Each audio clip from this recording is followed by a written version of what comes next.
നമസ്കാരം. കമ്മീഷൻ അടിക്കാൻ ഒരു പബ്ലിക് സർവീസ്. കേരളത്തിലെ മാധ്യമങ്ങൾക്കും മാധ്യമ പ്രവർത്തകർക്കും PSCയുടെ കെടുകാര്യസ്ഥതയും സ്വജനപക്ഷാപാതവും തിരിച്ചറിയുവാനുള്ള ഉൾവിളി ഉണ്ടായത് ഉദ്യോഗാർത്ഥികൾ ഒന്ന് പൊട്ടിത്തെറിച്ചപ്പോഴാണ്. അതിനുമുണ്ട് കാരണങ്ങൾ.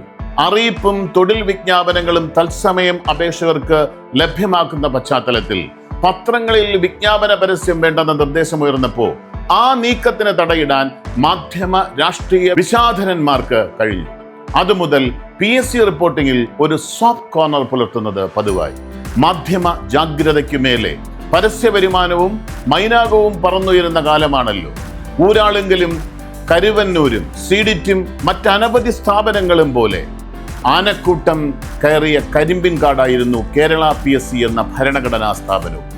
പാർട്ടി സെല്ലായി പരിണമിച്ച ഇവിടെ വൈറ്റ് കോളർ ദുഷ്പ്രഭുത്വവും സ്വജന പ്രീണനവും അനുസാരികളും കൊടിയ നീതി അനുച്ഛേദവും താണ്ഡവമാടിയ കാലമായിരുന്നു കഴിഞ്ഞ 10 വർഷം. ഇന്റർവ്യൂ വേണ്ടുന്ന റിക്രൂട്ട്മെന്റുകൾ പരിശോധിച്ചാൽ തിരഞ്ഞെടുക്കപ്പെട്ടവരിൽ ഭൂരിഭാഗവും കമ്മികളും അവരുടെ ബന്ധുക്കളും ഇഷ്ടക്കാരുമാണെന്ന് കാണാം. പാർട്ടി സെന്ററിലെ കമ്മി സാറുമാരായിരുന്നു യഥാർത്ഥ സെലക്ടർമാർ.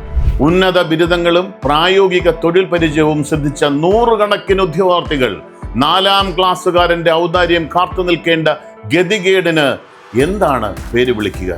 കനത്ത ശമ്പളവും TA, DA, കൺവയൻസ് അലവൻസ്, ഉപജീവന ബത്ത, വാഹനം, പകിട്ട്, പത്രാസ്, പിടിപ്പണം എന്ന് വേണ്ട സർവ്വവരദാനങ്ങളും പരന്നൊഴുകുന്ന PSC അംഗത്വം പാർട്ടിയിലെ വേണ്ടപ്പെട്ട ജന്മിമാർക്ക് സംവരണം ചെയ്തിട്ടുള്ളതാണ്. ഇടതുപക്ഷീയതയും ജനാധിപത്യവും അമിതമായത് കാരണം ചെറുതായ ചെറുകക്ഷികളുടെ നോമിനികളെ പൊതുലേലത്തിലൂടെയാണ് തീരുമാനിക്കുക. ആശയഗംഭീരത കൊണ്ടും ആകാശം തൊടുന്ന വിപ്ലവ സംഘടനകൾക്ക് ഉൽപാദനം, ഉപഭോഗം, വിപണനം ഇവയെല്ലാം കേന്ദ്രീകൃത ആവാസ വ്യവസ്ഥയിലാണ് നീങ്ങുക. PSCയുടെ ക്യാമ്പസിൽ കയറാൻ യോഗ്യതയില്ലാത്തവരും ഒരു PSC ചോദ്യപേപ്പർ പോലും കാണാത്തവരും നിയമന സംവിധാനം അതിന്റെ അടിസ്ഥാന ധാരണകളും രീതിശാസ്ത്രവുമായി പുലബന്ധമില്ലാത്തവരും ഒപ്പിച്ചെടുത്ത നിയമബിരുദത്തിന്റെ തണലിൽ കമ്മീഷനിൽ അംഗമായി തീരുന്നു. ഇത്തരം എരണം കെട്ടവരുടെ മുന്നിലേക്കാണ് ഗവേഷണ ബിരുദവും ബിരുദാനന്തര ബിരുദവുമുള്ള നമ്മുടെ മക്കളും സഹോദരങ്ങളും അഭിമുഖത്തിനായി ചെന്ന് കയറി കൊടുക്കേണ്ടത്. അമേരിക്കയിലെ MIT ആയാലും രാജ്യത്തെ IIT-കളായാലും സർട്ടിഫിക്കറ്റുകൾ കേരള യൂണിവേഴ്സിറ്റിയിലെ അക്കാദമിക വിഭാഗം ഗുമസ്തനെ മുഖതാവിൽ കാണിച്ച് ബോധിപ്പിക്കണം. ടിയാന്റെ സാക്ഷ്യപത്രം കണ്ടാലേ PSC-കാരൻ കനിയൂ. അതെ, ഇവിടെ ആർക്കും ഇപ്പോഴും നേരം വെളുത്തിട്ടില്ല.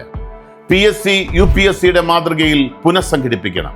ഇരിക്കേണ്ടവൻ ഇരിക്കേണ്ടിടത്തിരുന്നില്ലെങ്കിൽ അവിടെ ആരിയ്ക്കുമെന്ന് കാണാൻ തിരുവനന്തപുരത്തെ പട്ടം വരെ സഞ്ചരിക്കണം.